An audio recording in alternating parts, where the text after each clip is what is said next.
In the second paragraph, we go on to build the interest. And that is, we give some details about the product. We introduce the product and some of the information. This will help build interest. We try to be clear about what's good from the product, what's good, and what the product can do to help you. So let's look at some examples here. You can see the paragraph is kind of long. The second example also kind of long, isn't it? Why are these so long? Because they're telling a lot of details. They're using this chance to build up the interest. So here we introduce the product. We tell what the product does. We give some features of the product. It works 24 hours a day. It's hidden. There's no other product like it. Here we have another example here, and we say this has something really special, and this thing has in-depth information. So these are the features, basically a list of features. And when you give the list of features, what you're doing is you're building the interest. So paragraph number 2 is tell the details of the product, try to stay interesting, and let the person feel, yeah, this is interesting. This is something that is good for me. Now, of course, if the product is not related to me at all, you can tell me the details, but I won't care, right? So that's part of the key of sales is you cannot sell something to someone if they're not interested at all, right? You know, I'm a man, you cannot sell a dress to me because I don't wear a dress, right? If you're a woman and I want to sell you a tie, it's not helpful that I tell you all the features of a tie because you're not going to buy if you don't wear a tie. So you cannot, do the impossible. But the idea is you send sales letters to businesses or to customers, consumers or businesses that already have a chance to buy or a chance to use your product. And so here, paragraph number 2, you do your best to tell the details of the product to build that interest. Okay, then we move on to paragraph number 3. And in paragraph number 3, we're going to encourage the receiver to buy, of course, to take action. Of course, the action should be to buy. So you need to tell them what do they need to do in order to buy.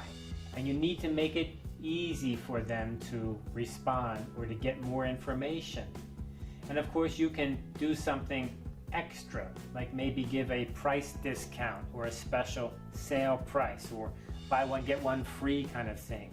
So here in paragraph 3, what we have is the define action and also the create the desire. That is, I'm interested now, I really want to spend my money, and tell me how to do it, C and D. So if we look at a couple examples here, we can see that we're talking about the product, and we go on to say the product is really good, and then look at this piece here, right here beginning. Can you afford to pass up this chance? We are making it even harder to pass up by letting you in on a special introductory offer.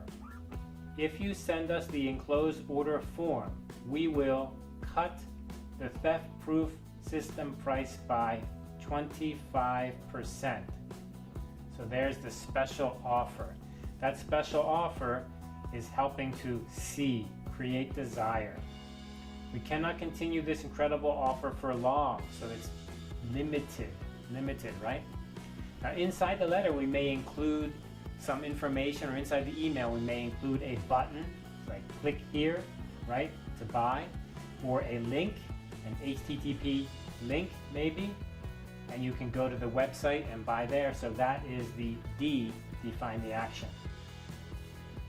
Let's look at this second example here. So again, we say a couple positive things. We ask the consumer to maybe buy right away. And here we give a 40% off. You see? 40% off. So that right there is helping to create the desire. Now remember, you cannot do the impossible. If I give you 40% off, but you're not interested to buy anyway, because you're not going to use the product, this doesn't help. But the idea is, if someone is interested, then A, paragraph 1, attract attention.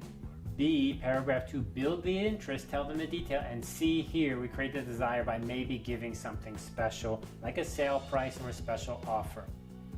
Okay, inside your book, there's a number of examples you can follow. And again, remember the letter format, right? Up here we have the heading, and then down here we have the opening, and then down here we have the body, and down here we have the closing. And the heading is, who is this letter from? And the opening is, who is this letter to? And the body is the information, of course, in this case, 3 paragraphs. And then the closing is also, who is it from? Okay, good luck with your sales.